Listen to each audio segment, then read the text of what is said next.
Hello and welcome to another edition of the Deal Flow Show. I'm JP Maroney, your host, along with my co-host this episode and many others, Paul Nicolini from Harbor City Capital. And we've got actually here in the studio, which we're real excited about, some guests here from locally, which is Howard Doro and John Doro from Doro Brothers Construction. We're going to get into all sorts of things, talk about y'all's childhood, because I'm sure there's a couple of stories there. We're going to talk a little bit about the paths y'all have taken professionally, how the two of you have come back together and the work that you're doing, as well as the charitable work, the foundation. I'd like to talk a little bit about that as well. If you're watching this edition or listening, you can get access to additional episodes of The Deal Flow Show at thedealflowshow.com, and you can also follow or subscribe for future episodes. So it was funny, you said before we started the show, we had to get around a table in an interview to get to know our neighbor. So we've been neighbors for a couple of years now and see each other talk off the docks and things like that. But before moving into the neighborhood, I saw an interview talking about y'all's work in the real estate space. And it was very interesting to me. I started out, I've been building companies this year for 30 years in the entrepreneurial space. But it wasn't until 2013 that I entered the capital markets and we started Harbor City Capital and started doing what we're doing from an investment side of things. So anyone that's involved in whether it's real estate, traditional assets, or alternative assets, it's obviously very interesting. So I can't wait to dive into that. But what I'd like to do is take individually, maybe talk a little bit about the business path and go back in your career that you've had in the entertainment industry and talk a little bit about the path that brought you to where you all are today. So. Howard? Perfect. This is my brother, John. There's actually, believe it or not, almost 10 years age difference between the two of us. We come from a family of 5 kids. Johnny is here. I had 3 sisters above that. And then I'm a little Catholic surprise about 10 years later. But my brother, Johnny, we didn't come, like I say, as the traditional bosom buddies because of the age difference. Sure. But he's, that age difference over time, the gap did get much smaller, and we've become very, very close. He's actually now like I consider my best friend.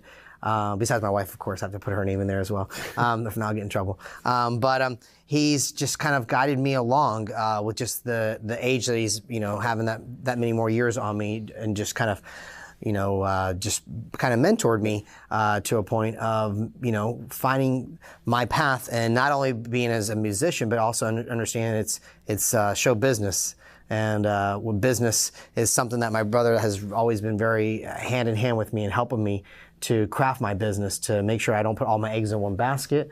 And that's where I start off very blessed with the Backstreet Boys career, but he's been able to show me a second path that's created another whole different avenue of a career for me with doing the real estate and developing. And so I'm very blessed. We've started 23 years ago with our company, and we've built now, 8 condos? 8 actually buildings. But then some of those buildings we've had some of those projects we've had multiple buildings in there. So we've had a good 8 projects that we've done behind us, besides all the single family and all that kind of stuff. In a hotel. Yeah. So we've been very blessed that I've, to a point, have been able to create a totally separate career outside of Backstreet Boys. And very blessed and feel we've accomplished a lot for, our knowledge that we've been able to bring to the table and learn over the years. That's great. So also what I wanted to say was in when we started this company in '97, we got into the whole real estate thing because, as I was young, say 12 years old, my father would actually get into buying single family homes, refurbishing them, and turn around and sell them or rent them out, things like this. So around 12 years old, I was out there cutting the grass, painting, doing some hard labor there, but it actually instilled me on how to really, in what is to do with all of real estate and stuff. There's so much to do with it, and kind of opened my eyes to it, to where when my brother actually became a Backstreet Boy, and I was already doing some single family here, and I'm working my full-time job, and then he came in, and he's like, hey bro, I got some money. And I was like, all right, well, let's do it. Let's do it together, and let's go big with it. And so that was our first building when we bought the land in 1997, which was right there in Cape Canaveral. and it was our first building called Flores Ocean Suites, and that building went on right on to where we're at now. The name Flores is actually important and special, right? Yes, it is. It is actually. Our mother's maiden name is Flores. She's a sweet little lady from Puerto Rico, and actually, like I say, my mother is Spanish Puerto Rican descent, and my dad is Irish, Scottish, Scandinavian descent. And so A lot of fights in your family? we have a lot of passion. Lots of passion. Passion, there you go. Better word. We know how to drink and we know how to get passionate. Yeah, there you go. Yeah, you got a dark enough skin that you don't see how red in the face you're getting. Yeah, exactly. I'm raised by granddad Irish, and well, you're gonna poop. It's just, It's a drinking side for us. Tell us a little about that first project. That must have been something the first project in Cape Canaveral. Is that what? Absolutely. So we found this. I actually found this property and everything with another friend of mine at the time that was working with me at the airlines. I was working for American Airlines, and he's like, "Yeah, I'm looking at purchasing this property." And I said, and he showed it to me and stuff. He and ended up he couldn't go through with it. He just couldn't do it. He goes, "Hey, and I said, well, let me see what I can do with it." So it actually came in there, and then so we actually the biggest part about doing projects is surrounding yourself with capable people and to where and you feel very comfortable with these people that you're working with, and so that was the first learning stage in all of this stuff, is meeting the architects, meeting the engineers, meeting the realtors, interior designers, all these kind of things, and meeting the ones that actually understand you and you understand them and stuff, and feeling comfortable with each other. So once we got our architect, which was Dave Jackson, was the guy that actually was working with me. This is called Jackson Kirshner. It's Andrew Kirshner and Dave Jackson. And unbelievable architectural group. To me, they are the best. They're actually done every one of our projects except for the hotels and the single family and stuff, because they doing all of our condominiums that we've done up and down the coast. And that was a real personal one, even coming up with the name, which was Flores, which was named after my mother, and that Flores means flowers. And then so we were like what else, how can we how do we want to name this building? And then they used to call my brother in the group and everything Sweet D, because he was the nicest one in the group. So so we're like, okay, let's try to somehow implement that. And so that's where we got this Flores Ocean Suites, it's called. And so it just, that actually, as soon as we got that, and we started doing our pre-sales, because how we do it, we have to do our pre-sales, and usually it's about 60 to 70% pre-sold before we can actually get the loan from the bank to break ground. And it happened like that quick. And when we knew at that point, we got to, keep doing what we're doing in this way. Yeah, we have something here. Yep, so I would say 80% to 90% of our buildings that we've done we've implemented my mother's maiden name, Flores, in it. We have Flores Ocean Suites, Flores Del Mar, Flores Del Rio is a project we're looking at doing, Flores de la Playa,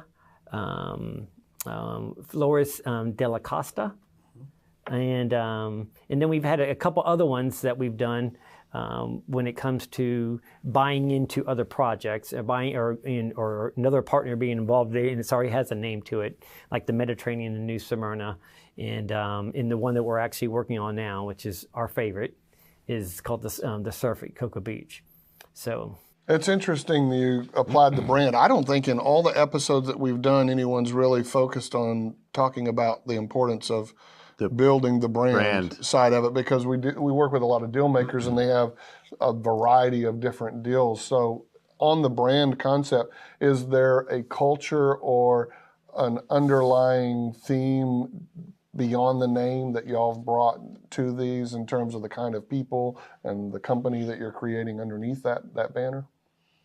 Well, I think Flores, if you look at all of our condos that do have the Flores name, they have that kind of like a tropical feel So I think with creating the brand of that, the name for those condos, we've been able to establish that, and actually to a point where when we started it back 23 years ago, especially over in Cape Canaveral, we were actually bringing designs that people were just like opening eyes. And little by little, people were starting to copy a lot of our buildings. So I feel like one of the things that we've been very blessed is that I feel like we've constantly been almost like setting the new trend for what's coming. Even with this new building that we're doing, the Surf. Absolutely. I think we're bringing something that's going to open eyes, shake up downtown Cocoa Beach. We decided to go with a slice of Miami, bringing it up here, Miami-Fort Lauderdale area. Because we feel like, and it's one of those kind of things I try to keep, Cocoa, not, I obviously for business, I try to publicize as much as possible, but at the same time, on a personal level, I love that we have a little gym here, Right, and right. it's nice and peaceful, but it's as I think we all know, it's a lot of the space down in South Florida has been bought up, and so little by little, people are starting to come more up this area. And, who knows, in 10 years from now, it may be a different area than what we're experiencing right now. Right. But so we decided to create like something that's a breath of fresh air. That's going to be like hopefully like a landmark in Cocoa Beach. But yeah, I think, I don't know if you want to add anything to that. I think, the Flores is a Spanish name. And so most of our stuff, like he was saying, it's kind of a Spanish flair to it. But with that said, we also have to kind of grow with time and everything, and so the Spanish evolve, but the Spanish part of it is not as significant now as it used to be to us. Like one of the most recent buildings we did is called Flores de la Costa, and it's got a West Indies looks to it. And we notice that that's coming in and everything by seeing other developments and stuff like this going around. And so we decided to go that route with this past building. But then, I've always loved the modern Miami look and everything. It's much more expensive to build, for one thing. Right. But so I don't think it was time for Cocoa to grasp that whole thing yet. But now we believe it is, and it's actually proven that it is. It's how great our sales have been and stuff. Are you guys? Is all your developments and projects in Florida? Pretty much everything has been here in Central Florida. We did do one project in Georgia as well, but I'd say 95% of our stuff has mostly been here. We just, we were born, and this is probably one of the reasons why, especially Central Florida, even more so like over here on the coast. We came from Orlando, Florida, just to give you a little bit of background on us. We were born and raised there, and Cocoa Beach to us was always the closest beach. To Orlando. And so little by little, we have such great memories of coming over here as a little, both of us as kids with our parents. Sure. And so when we found the opportunity to come over here, we just took it. I mean, I think we've always believed that location is key. And, being on the beach is really desirable for a lot of people. We're even seeing a lot of even of our sales recently with the Surf, the pre-sales, or people that are right now in this COVID situation that are from up north saying, we don't know how long this is going to happen. If this happens again, if I can work from any place remotely, well, I think I'd rather be on the beach looking at, out in the water. So it's beautiful view. A lot of our stuff is water based because I feel like a lot of it is, especially here in Florida, it's either the water people are looking for or the golf courses. Mm-hmm. And we just found our little niche with being on the water. Yeah, we love the water. Howie lives in the river. My mother lives on the river. I live on the lake in Winter Park, and in our buildings, most of our buildings is oceanfront. So it's just one of those things that we're just water people. Sure. Right. I had a real estate developer, very successful real estate developer I talked to a number of years ago. In fact, we shared the stage speaking at a bunch of investor conferences, and that was one of his criterias that he would look for property. It had to be near water. I mean, he said the values always hold or grow faster. I mean, it was a very important feature. I want to come back and talk a little bit about the background. You mentioned your father and working and the hard work and not just the work ethic, but understanding the dynamics. I want to talk a little bit about your background and what brought you to this point. If you're watching or listening to this episode of the Deal Flow Show, you can get additional episodes, subscribe for the future episodes at thedealflowshow.com. So let's go look back a little bit. You joined the band or were part of the formation of the band early on. Was there anything prior to that seems to have set the stage for what you do now? Or were there any things that you learned early in the career with the band that have given you maybe some of the arsenal of skill sets that you need to be involved in the deal flow process now? Well, I think, for me as a little kid, math was always my favorite subject. I just always loved numbers, and coincidentally, it's my brother. He's so great with numbers as well. And I think, like we were talking about, I think being around our father, who's probably one of the, now thinking back on it, is probably the biggest mentor, if not my brother, for me. But just seeing how he was just the American dream. He was a police officer, but he also had 2 other side jobs, working security at the local bank in Orlando, and just doing whatever he could just to provide for a family of 5 kids. And he always would, he worked it. He was a hustler. The little bit of money that he would get, like Johnny would say, he would, tie it into another real estate house on the block. At one point we had, believe it or not, like half of our block on one side of the neighborhood. That was just, I couldn't believe my dad just worked so hard, and he just had that mind, the go-getterness to try to keep on building. And so I think that's where we've developed the passion, was from him starting that and just wanting to do the real estate stuff. But even as well, I think that just made me, instill in me the little bit of the businessman that I've become, actually, to a point where the guys, believe it or not, in the group, when we decided to elect officers of our company, they all voted me the president of our Backstreet, KBNHA, our company. And because they knew that when it came to working on deals, talking with our managers, our promoters, our agents, putting together the stage, the production, all the budgets, I was always wanted to be hands-on. I learned many years ago, when I was joking earlier about this being show business, I learned from a great person. He was one of the final last remaining members of the Temptations. The OJs. We did a concert with them in Central Florida area at the fairgrounds, and I'll never forget. Before going on stage, he's like, "I want to give you guys some advice." He's like, "You got to understand, this is 2 words to this, what you're doing. It's called show business." And he's like, you always got to treat them both equally. He says, because if you're just focusing on your show, somebody can be taken off with your business. And I'll never forget, that was some of the best advice that I ever got, because a lot of times, especially artists, a lot of times they focus on their craft and they don't want to get, bothered by all the business. And then they look back 10 years later, well, where did all my money go? Right. Why am I not, economically much better off than I am now? So that always, kind of made me want to be a part of the business. And then from that, just being hands-on within the Backstreet and our company, it was just a very easy tie to parlay into the real estate, because it's very, in some aspects, it's business. It's still, trying to make sure you're keeping on your budgets, making sure something is worth your time and your efforts, that the payoff is going to be, worth what you're, doing your due diligence and making sure you're, so that way at the end of the project, what you got yourself into, and you're happy with the final outcome. Did you have a lot of hands-on when you were on tour, let's say, and things were going? And so did you have hands-on if you were across the world somewhere? Were you able to still connect with your brother and talk about the deals that you were involved in? Absolutely. Me and my brother, like I say, when we were younger, we weren't as close, but as I got older, like I said, once again, we started our company. The age gap just closed up like that. And we've been in touch. We talk pretty much almost on a daily basis. I think our wives probably a little jealous. They think we're a little closer with each other than we are with them.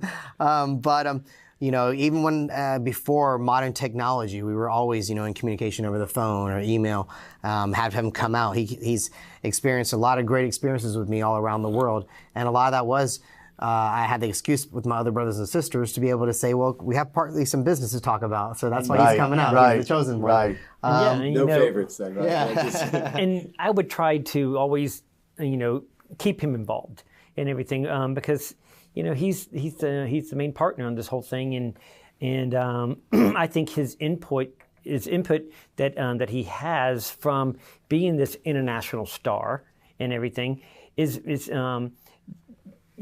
gives a lot to what he sees out there and everything, to implement it in some of the things that we're doing.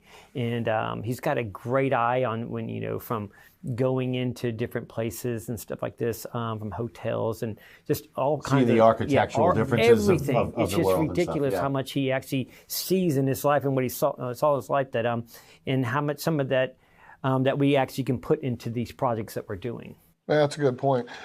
I want to talk a little bit about the due diligence process, because you mentioned that in just a moment ago. So we'll talk about this in just a moment. If you're watching or listening to this episode of the Deal Flow Show, you can get access to our archives as well as subscribe or follow us for future episodes of the Deal Flow Show at thedealflowshow.com. We're joined today by John Doro and Howard Doro, Howie from the Backstreet Boys, no big secret there. But talk a little bit about that due diligence process, because the devil's in the details, right? Absolutely. What is y'all's process that y'all walk through in evaluating partnerships, the flag you're going to put up, all this different things? There's a lot of moving parts, as you talked about early on.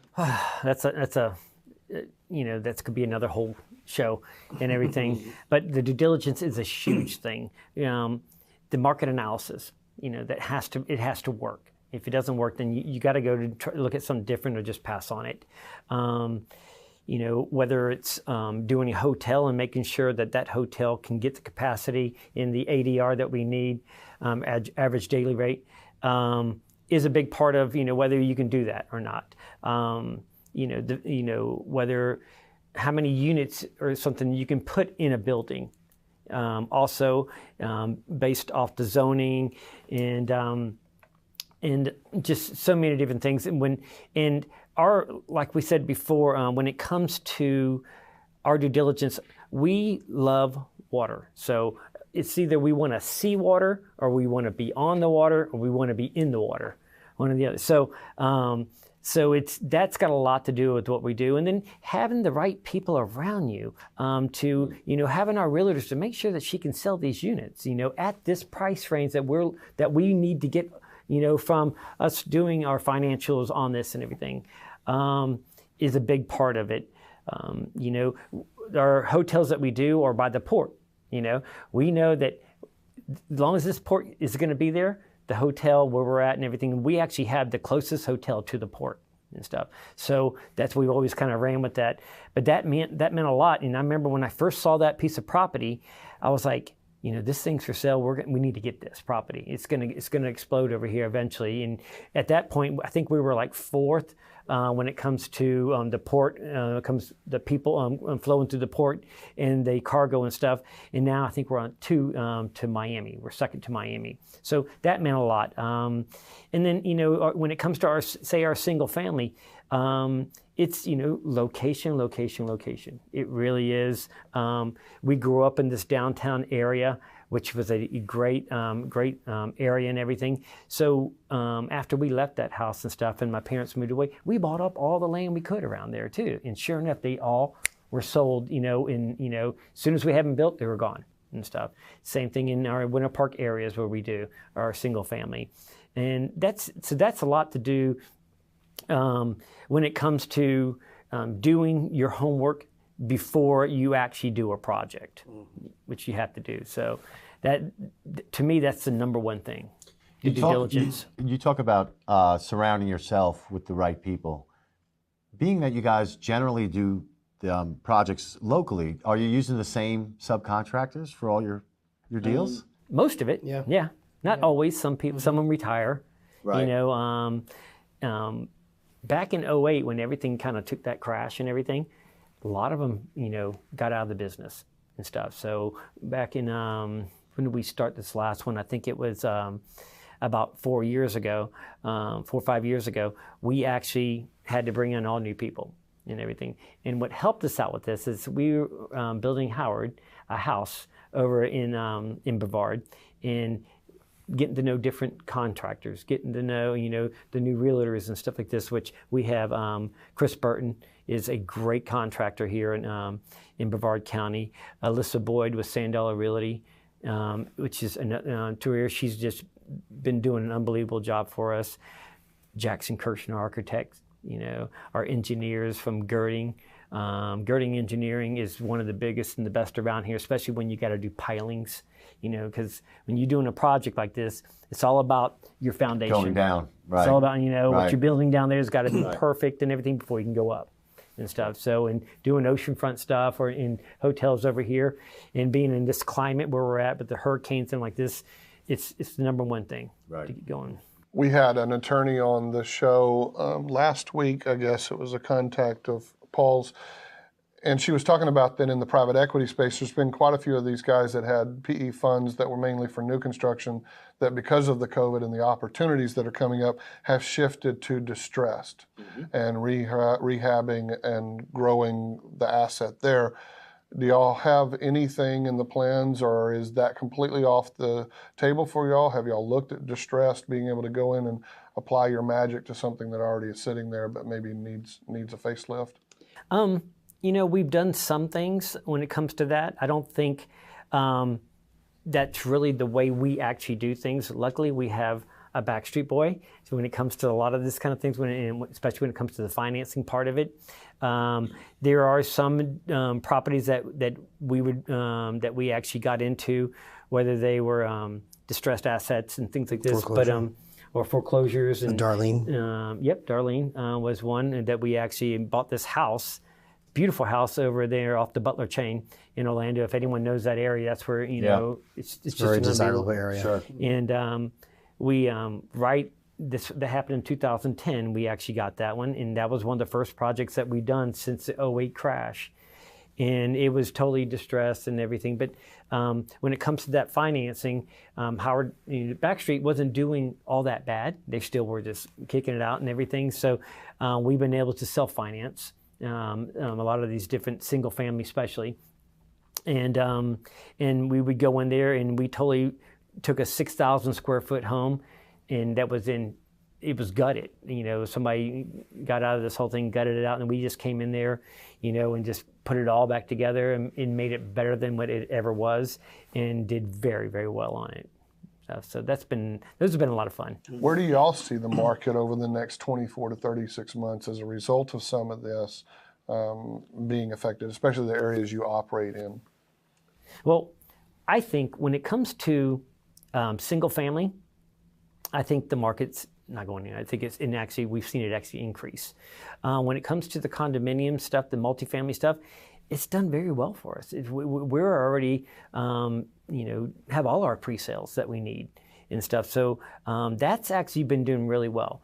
Where I believe that we're going to see a difficult time is hospitality and stuff, hospitality loans and all that kind of stuff, because hotels are struggling. Right. Hotels are very much struggling and stuff. So, and we plan on doing another hotel right over here in front of the hotel that we have now, the Country Inn and Suites. Luckily, we're still a little ways out before we would actually need to get into financing. And we've been having a lot of people come to us that want to go ahead and see your track record and want to go ahead and do projects with you. So I think a lot of that's got to do with the experience you have behind it. And when you do something like a hotel, which takes a good 2 years, you know, we do believe that by the time it gets there, we should ramp up pretty quick and stuff. In our hotel that we were at the Country Inn Suites before the COVID, we were at 95% occupancy. It was just ridiculous. Because of the pandemic, the cruise lines obviously aren't operating, so that's got to hurt now, doesn't it? Absolutely. Yes, and especially Absolutely. all in and around the port. Yeah. The cruise line is really taking a toll. Yeah. We still hold our own, especially on the weekends, because of the location and everything. But once we get this cruise lines back in and start flowing, we should see our occupancies start going up into the 60% and that kind of range, 60 on up. And usually you usually break even around 50%. Yeah. Where's I guess the most interest for you? It's kind of like picking one of your children, I'm sure, but either residential or hospitality or multifamily, or where do you guys see that it really has the most interest for you? I mean, I think majority of our stuff has been in the multifamilies and the condominium buildings, but believe it or not, one of my favorite projects over the years that we've done is the Country Inn Suites, our first hotel, which has, 151 rooms. Because most of the condo projects, they're fun, they're very, very creative, but we're in and out. Right. And the hotel actually is something that, you know, even though we don't have as much hands-on, because obviously there's a cookie-cutter format with the design and everything versus the individual franchise versus the multifamilies, we're able to, you know, have a bit more of the hands-on and the design of the building, working with the architects and the engineers and working with the interior decorators. But the hotels to me are fun because I just, it's something we're still a part of. And that one we've been into, like 15 years probably, the Country Inn Suites. Yeah. And it's doing great. Like I say, and that's something where I see long-term money coming. That's something that my kids will, eventually take on with them and hopefully still pay for their lifestyle. No, I actually like the multifamily. There's so much involved before it actually break ground, and you deal with a lot more people, right? Because you have to deal with all the end users and everything, and each one of these units are kind of customized to them. So you're constantly dealing with all of them. You're dealing with the contractor, you're dealing with the engineers, you're dealing with the subs.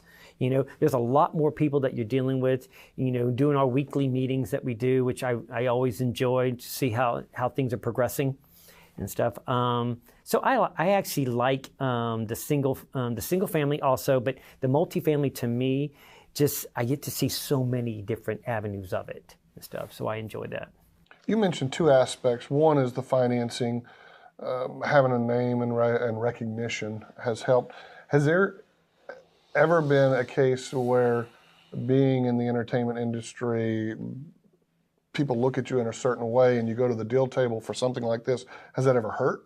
Has it ever been sabotaged an opportunity? You know what? It's interesting because I think a lot of people, believe it or not, still don't know that one of the Backstreet Boys is into real estate. It's still, I'm still kind of constantly knocking on the door, letting people know about it, and getting out there here and there. I never boast about it. It's never something that, unless it naturally has the opportunity or the chance for me to talk about it, I really don't go out of my way. But there's definitely been, I think more so in the music career, for like back in the early days of, young guys being jealous of us because of their girlfriends maybe liking us a little bit more, maybe than them. A little more. But I find that, believe it or not, in the business aspects, it's opened up the doors more so totally on the other spectrum. I don't know what it is. I don't know if it's sometimes in the business world, sometimes people just want to have that warm little fuzzy feeling, whether it's because their kids liked us or their wives or just the fact that they just want to be able to put their name in association with the brand name that we've had created over the years. So believe it or not, it's actually helped in our situation to have the history that we've had as a group.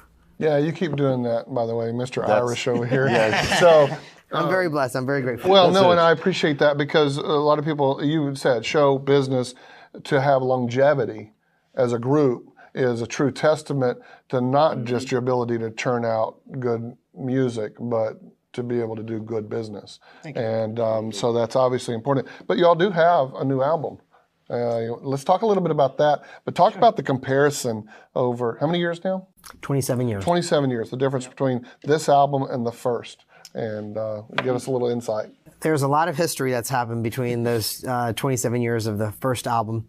I mean, I first got in the group when I was 19 years old.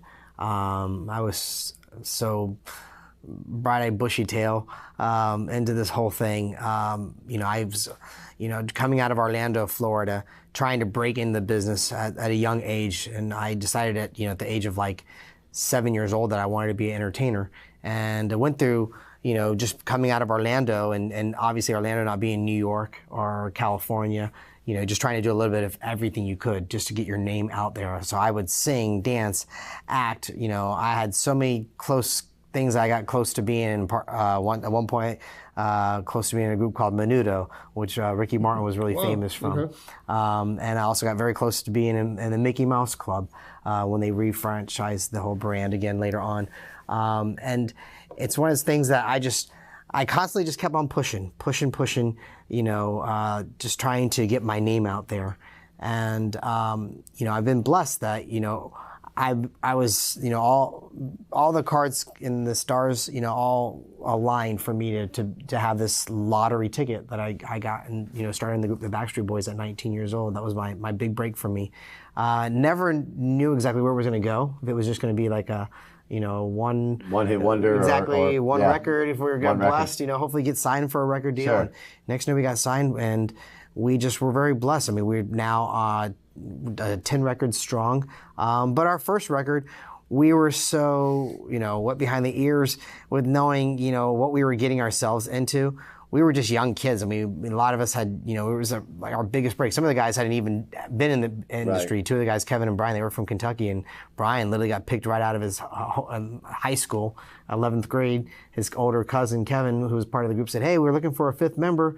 Come on down to Florida." He just got picked right out of Kentucky. Right. Church choir. Yeah. Did they come alone or with their families at that point? Because it was a major risk, right, to take. Yeah, no, actually, they came alone. And Kevin was Brian's older cousin, so at one point the three of us shared an apartment together. And the two other youngest, Nick and AJ, had their parents, so they were here in Central Florida. But like I said, starting that first record, it was those first couple of years, I'd say, were probably some of the most memories, the most enjoyable times I remember having. Because as a kid, unless I thought I was going to be joining the military, I didn't think I'd ever get a chance to travel the world like what we did. Sure. And I had seen some of the first things ever in my life and some of the first experiences, and it was a lot of great fun times. We were all young single guys. And that, I think, brought a whole, fun, youthful dynamic to it. Sure. From that time to now, obviously life has changed. We've all grown. Each of us now are married and have kids. So now when it goes into making a record or a tour, it's a whole different process. First of all, we're not singing anymore about trying to get the girls in the clubs or anything like that. Now we're adult men, we have kids, we're in our 40s. So the subject has changed a little bit. But also, our lifestyles have changed. Now when it comes to making a tour or making a record, it's not just the 5 of us that we're thinking of just our schedules. It's the 5 of us plus our families. And so that adds a whole new dynamic. And I think we're very blessed that we've afforded ourselves to not have to grind and just constantly go. Now that we've been blessed with this many years of success, we're allowed to take a little bit more of a seat back and work out our schedules. What works good for you? Obviously, there's school that's involved with kids, and some on the West Coast and East Coast, there's different summer vacations start at different times, spring breaks start at different times. So we all try to really communicate. That's the biggest thing. I think that's one of the biggest reasons. Hopefully, God willing, besides the music and the hits that we've had, that we've been able to stay together for so long because of the power of our fans just supporting us and the power of us communicating and realizing what's the enough factor for everybody. Because what might be enough for me might be totally different than what might be enough for somebody else within the group. And each of us have different work levels of, some of us just want to still go nonstop and hit it while we can, while we're, especially with this new second resurgence of us with this DNA album and having the number 1 record again, first time in a couple of years. That's amazing. So some of us, are more like wanting to let's go, and some of us are like, hey, I want to sit back a little bit and just enjoy and the benefits that we've been able to provide. But it's really actually taught me a lot about with working with my band of brothers. It's really, believe it or not, helped me actually as well to work with my own brother to realize that your partners, your team of people who you surround yourself, like Johnny always says, is very, very important. And I'm blessed that I've had 4 other guys within my group that we actually like each other. We have our moments, we have our ups and downs, just like any partnership. Yeah, it is a business. I mean, like you totally. said, you're the president. It's a company. Absolutely. But it's been able to help me to work with my brother on a totally different level of just, family get-togethers. It's brought us, I think, even closer than, sometimes than the rest of my brothers and my sisters. But it's really, I've just grown so much, and I definitely credit the guys for helping me to grow and to make me almost to a point I say more worldly. Right. Anybody in the industry, and I'm going to ask both of you this question, but for you, anybody in the industry as you've built your career that you looked at them and said, that's the consummate deal maker? And if so, what were the characteristics or skills when you think about that person, if you had to make a list, what was it that made them so successful at what they were doing in that process? Do you want to go first, Johnny? I actually, I've always watched what goes on in the area that we work in and everything like this, and one of my mentors also was Charlie Boyd in Boyd Construction. And when we were doing our stuff with a contractor named Larcon here locally, we were always watching what he was doing. Charlie Boy construction stuff, and we competed with each other and stuff. Then the 2000 like I said, 8 came through, and then we started back up, and Larcon wasn't in business anymore. And sure enough, I got to meet Charlie and everything through Alyssa, which is our realtor, it was her father. Unfortunately, Charlie passed away a couple months ago, and so that was very disheartening. And but he was, I love following his work and looking at, how he was doing things, and I just admired his construction. What was it? Can you encapsulate it? Like when? I mean, he seemed to know how to capitalize on every bit of space in that unit, which means a lot to me. I try to do the same thing. He was very unique on the way he did that and stuff, and whether it's just from a niche, in showers and stuff, which really wasn't done until probably in the last 10 years and stuff. As much as you see it now, it's just about every bathroom's got to have a niche in it and stuff. To where different, like another niche in a wall for a statue, or the lighting that he does, and how he really illuminates a unit based off of just, the can lightings or something like this in there and stuff. So going through a lot of his, watching a lot of his stuff as we were going through our buildings and everything, really, I admired it and everything. So emulating somebody that you see does good work and you want to. Absolutely. Yeah. Yep. Mm-hmm. That's terrific. And I think for me, it's interesting because I'm always fascinated to be around people who are successful and have a mind that just wants to not just settle. Because I think a lot of times in the music industry, it is easy to say, okay, well, I'm just going to do my job and this is what I do and that's it. But I think there's, with me being the mindset that I am, the music industry is just a creative outlet, and so I've been able to take that and to like do what we do now. It's another project, and so I really admire other artists who have done it. Some great people I've met over the years, like that have not only taken their music but have like parlayed their success into other ventures. Everybody from like Lionel Richie and Steven Tyler, Elton John, Ryan Seacrest. I think is a great person who's taken, somebody was just a local DJ in Georgia and took his company to a multi-million-dollar company now and just branched out. And I love seeing people who are never just, complacent, just always are looking to, how can we, especially in the music industry now, it's like you're constantly trying to it's not the same what it was back in the days, because back in the days records were being sold, and nowadays it's a lot of times a lot of downloads and stuff like that, and so you have to figure ways of making your money in different outlets than what it was in the past. And so a lot of people are also getting adventurous and saying, okay, well, how can I get into corporate like sponsorships, or how can I get into instead of just sponsorships, well, how about a percentage of that instead? For the long-term, investment future ideas of something that you might believe in, whether it's a product that's just coming out on the market. I mean, even within the Backstreet Boys, we're still branding ourselves in other aspects, even to a point we're still been thinking about possibly an alcohol beverage that we're going to eventually tie our names to, and just and also food products and stuff like that. It's like, it's definitely thinking outside the box. Well, you were talking about people who parlayed that, Jimmy Buffett, Absolutely. Another great example. Great example. And it was interesting because if you go in, we were staying down at the Margaritaville in Hollywood. Great place. 2 or 3 months, before COVID, 2 or 3 months before COVID. And I looked out and there was the Land Shark Bar, and I had not done any background and research on it. I started reading about it and had the deal he had with Corona early on, and then how he transitioned and created his own beer brand to be able to come out with the Land Shark. But it was funny because both of you actually gave the same answer, but in a different way. It's all about looking at everything and maximizing the opportunity. Absolutely. Right? Mm-hmm. So it's finding those, maximizing the space, maximizing the relationships, maximizing the opportunities, which is really very exciting. We'll come back to that in just a moment. If you're watching or listening to this episode of The Deal Flow Show, you can get access to our archives as well as future episodes. Follow us, subscribe at thedealflowshow.com.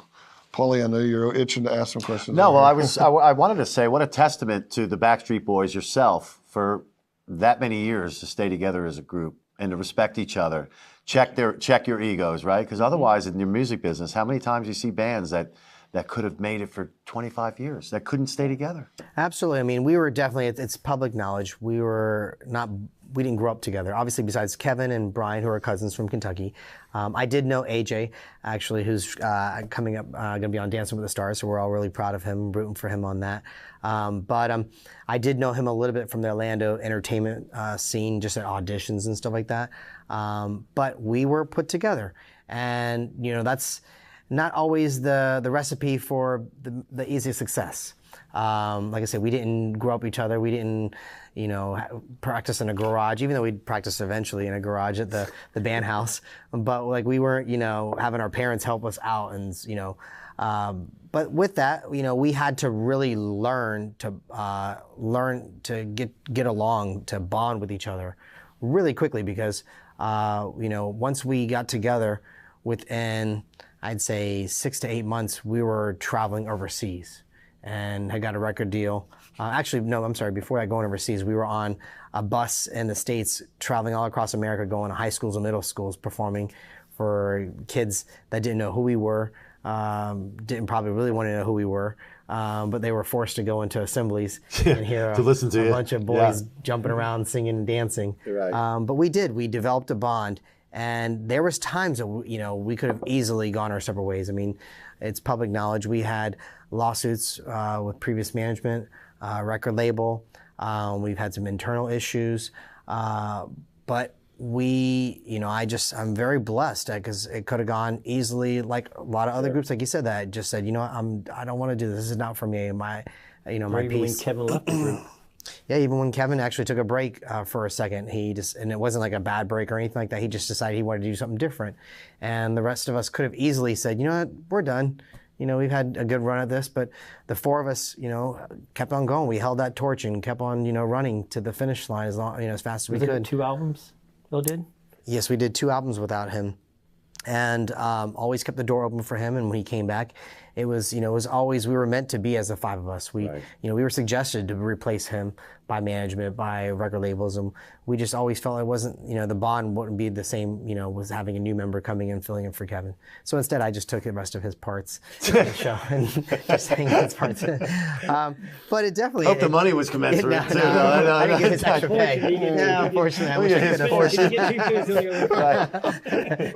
My nightly rate didn't go up, unfortunately. But it definitely did really educate me on realizing, because I didn't grow up in the all-American boy who played sports and was in the team realm of like hanging with a bunch of guys, and that just the feeling of being able to have somebody criticize you and not take it personally. Right. I didn't have that. So that was probably for me the hardest struggle I had to learn, was to be able to be like, wow, why are they like busting my chops? Right. I don't get it. I'm not busting their chops and stuff. Right. But then you learn that it's constructive criticism. Yeah, it's constructive friendly, locker room develop kind of that hanging. thick skin a little bit. Exactly. Right. And so that actually really did help me develop a thick skin, to where when I got working with my brother, and I think it made it easier for us to be able to create a business relationship, and to be able to go into negotiations, or being able to go into situations where it's going to be a little uncomfortable, bro. We're going to go into this negotiation talk right now, and I understand if you're going to probably stay quiet for a few things and need me to talk on behalf of us, but it might get a little bit hairy, but it's okay. We're going to get through this. It's part of negotiating. It's part of business. Yeah. We've talked about business. We've talked about show business. Let's talk a little bit about the foundation. Because we're obviously big believers. I live by a philosophy: the more you give, the more you get. And I think that there's opportunities also we can ultimately give back, and we find interest outside of business. Can you all talk a little bit about that, the history and the background behind the foundation? Yes. I'm very proud to say that my family, we have created over the years the Duro Lupus Foundation. And it's in memory of a sister that I lost to lupus back in '98. Her name was Caroline. And it was a disease that took her really quickly from us, even though she had it for, I think, over 10, 12 years maybe. But it came about really drastically when she passed away. I'll never forget. I was with my brother in California, and we had just received our first MTV Music Award back in '98, and it was probably the biggest award that we had ever, received in our homeland, because we had most of our success came internationally, believe it or not. A lot of people don't know this, but we started over in Europe first, and like I say, in '94, and made success all around the rest of the world before America finally accepted us. So this was a big night for me to receive our first award in America, our homeland. And I'll never forget, my brother told me that he got a call from my dad, and that my sister had to go to the hospital, and that he didn't want my brother really to alarm, to worry me too much. He wanted me to enjoy this. This was on the same night? He didn't want me to take away from this glorious moment that I was having. But my brother, being my brother, he just couldn't let that. He knows that for me, I need to know things. So he told me, and he said he was going to go see her the next day. And he says, I'll let you know if it's enough where you should be coming to see us as well.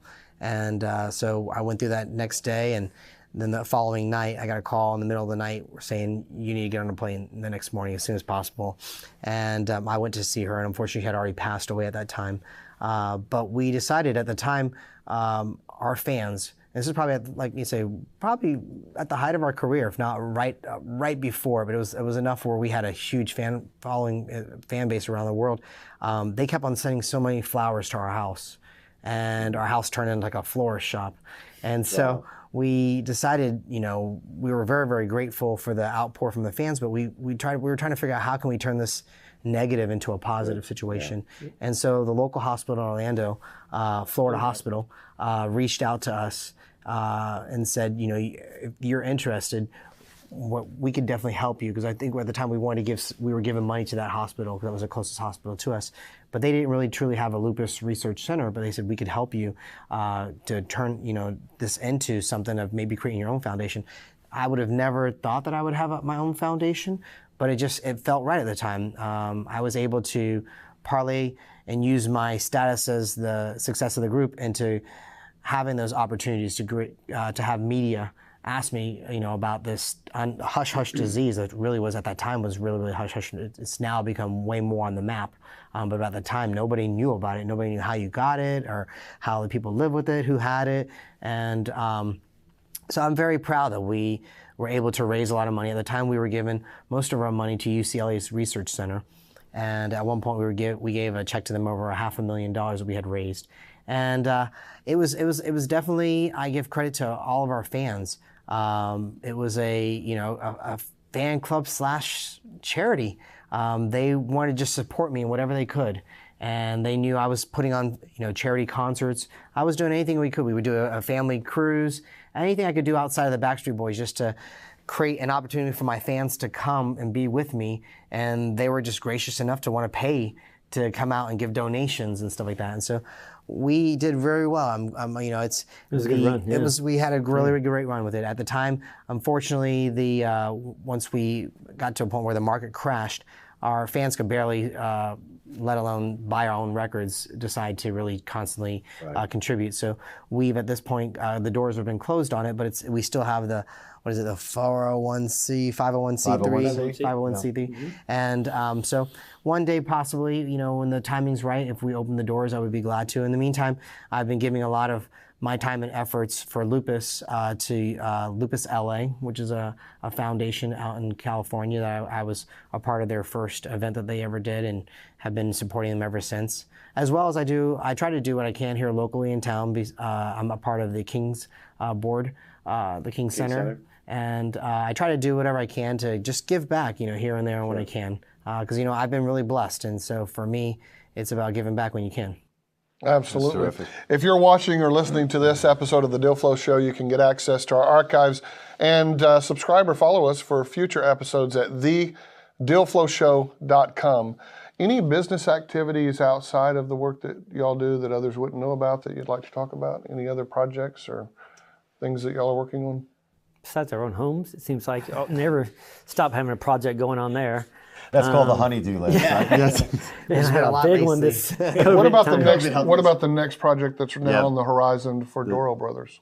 The surf. The surf? We have the surf, which is a great. Give us some details on the surf. Okay. Yeah. Sure. It's 25 condominium units, and plus we have 3 bays of retail. This is one thing about the uniqueness of this building that I really like is this is the first time we've ever done multifamily with retail on the bottom and stuff. So that's just to deal with the whole association things and stuff.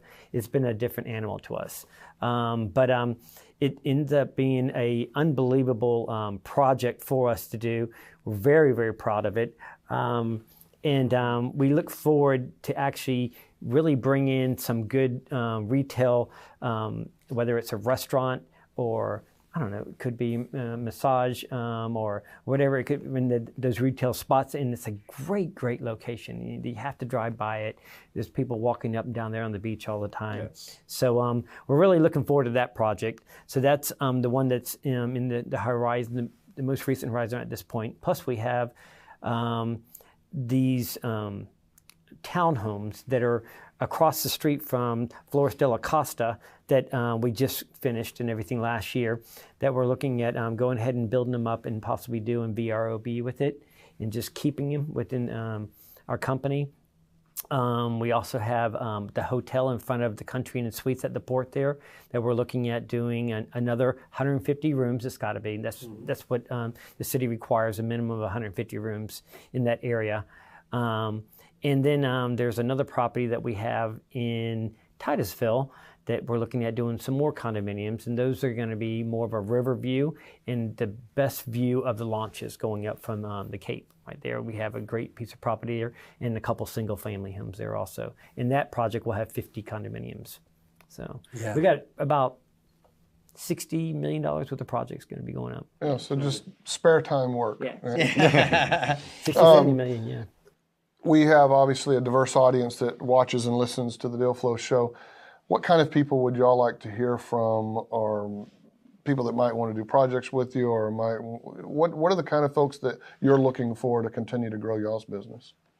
Well, I've always told Johnny, I see that we're still, breaking ground with the company. I actually see this company getting bigger and larger and taking on more projects, even outside of the realm of what Howie can bring to the table finance-wise with Backstreet and getting loans and everything. I would love, ideally, to get more of like a nest pool of financial people who are willing to come in. So raise capital outside of your own doings. Exactly, and be able to take our projects instead of just doing what our limits of what we have financially, be able to take on more projects and multi-projects at once. And then maybe down the road an exit strategy for somebody to buy us out, the company and everything. So all those things are still there, or all start. And so we are definitely looking for those kind of capital to come in and work with us as a partnership, or like I said, possibly even buy us out one day. That's interesting because y'all have done mostly just debt yourself, right? Bank financing. Bank for financing your or own personal projects. financing, yes. Yeah, not tapped into the capital markets at all. Yeah, that was why actually Paulie joined the team at Harbor City Capital, 25 years in the broker-dealer community as a broker. And Harbor City, our bonds, we've issued 4 rounds. We're in our 5th round right now, raising direct from retail investors, but the 6th round that's coming is going to that broker-dealer community. So we're, as a company, we're just now moving into that space, and he's spearheading a lot of that with his team. Right on. So we'll definitely want to connect you with some folks that we've already had on the show and that we know. I will have to say, with the Country Inn and Suites, we have ventured just a little bit outside that. We went to the insurance company with the Howie National, to where they actually do the actual long-term loan on that one. Nice. And that we have a partner as well on that one. Yeah, and we have Kent Oliver, who's with the Oliver Group, and he actually partnered with us on that one to bring pretty much half the capital. He's got 50% ownership. Yeah. Very interesting. What's the best way for folks to get in touch with y'all's company? Pretty much the website, dorabrothers.com, and in there it has our contacts and everything to emails to get a hold of us. Yes. And for Backstreet, they can contact my management if they need. But That's right. Well, I did have a question. Remember the day rate, right? I did have, just because I'm curious. So, collectively through the years, how many albums have you guys sold? well, the last big number that they've said, and it's grown since then, but I don't know where it is, but the last number that was out there was 130 million records. Wow. And that was a while ago. That was a while back ago, in, yeah. Millennium or And then no, Black and Blue, Black and somewhere Blue, around there, yeah. So we've done since then. and then obviously after the pandemic, are you guys going on tour with the new album? Yes, actually, we were right in the midst of a world tour. We had started last May in Europe and then did the whole summer here in the States and in Canada, all arenas and stadiums. And then we went over to Southeast Asia, Japan, and last fall. And then this past February, March, we were over in South America. Pretty much got through the whole tour except for the very last show we had to cancel in Sao Paulo, Brazil. So we definitely had plans. We were supposed to be this past April and this summer in New Zealand, Australia, and America again, the second run. So that's all been pushed to next year. So next April, I'll be back, hopefully, God willing, back over in New Zealand, Australia, and back here in the summertime. Yeah, y'all weren't the first to see, whether you call it a struggle, but you saw your early success overseas. You know, obviously, Jimi Hendrix, same thing, right? Had to go to London to get famous, but to be received. But do you feel like y'all have come full circle now? Because a lot of this touring is overseas. Oh, definitely. I mean, a majority of it. That's one thing that I'm very proud of is that, you know, a lot of times people are like, wow, they didn't even know that we started over in Germany. We were there for 3 years. We ended up dating German girlfriends because we were never home. We had German girlfriends because we were never back home. But we got our success overseas at first, and it was truly the grassroots approach. We were over in Germany, like I say, for 3 years, playing all the little hallas and going to all like the nook and cranny spots that I think that's what really truly created our foundation. That's been able to give us the staying power to have success for this long, because even at the times when finally America did catch on, just like most artists, you have that highs, but then eventually you come down from the wave, and still internationally has been our biggest market. They've supported us to a point, like I said, where we're still playing stadiums in certain countries. We have been blessed with the second, this resurgence of us here in America with this record and bringing us back to arenas again, which is really great. Because before that, like most artists, we did the ups and downs. We went from doing arenas to back to theaters again. Right. And but I really give credit to the fans supporting us and not giving up on us. That really fed us and gave us the energy to want to keep on doing this. A lot of people don't know about the group is they never really stopped. They were always going, but they were so big overseas, whether it's in Asia or Europe and stuff like this, that they just kept going. They just so there was never really a major hiatus time that y'all took off. Right. And I've heard so many from my friends and everything. Oh, it's great to see the Backstreet. They came back. Well, they really never left, and they really haven't had to promote so much because their fan base is so big. It just fills up everything. Yeah, That's excellent. Anything that y'all would like to give a shout out, or any projects or information or anything that you would like to share with our audience before we finish up? I would like to share a little bit of some of the people that are involved with this and what we've been doing. Like right now, we have Chris Burton with Burton Homes. To me is about the best builder here in Brevard County, if not the. And we have, like I said, Alyssa Boyd with the real estate, Sandow Realty. We have Jackson Kirshner is the architect, Steve Girding is engineer. We have a bunch of different subs that they will be using. And we have our design team, interior design team, which is Blue Days Design with Kathy and Joe over there, yes. And Dale Cox, our CFO of our company. Oh my God, yeah. And Dale Cox, which is another heart of our company. Yes. He's the CFO of the company and is our CPA and everything. And he's like I say, him and I work hand in hand most of the time, and is definitely my right hand.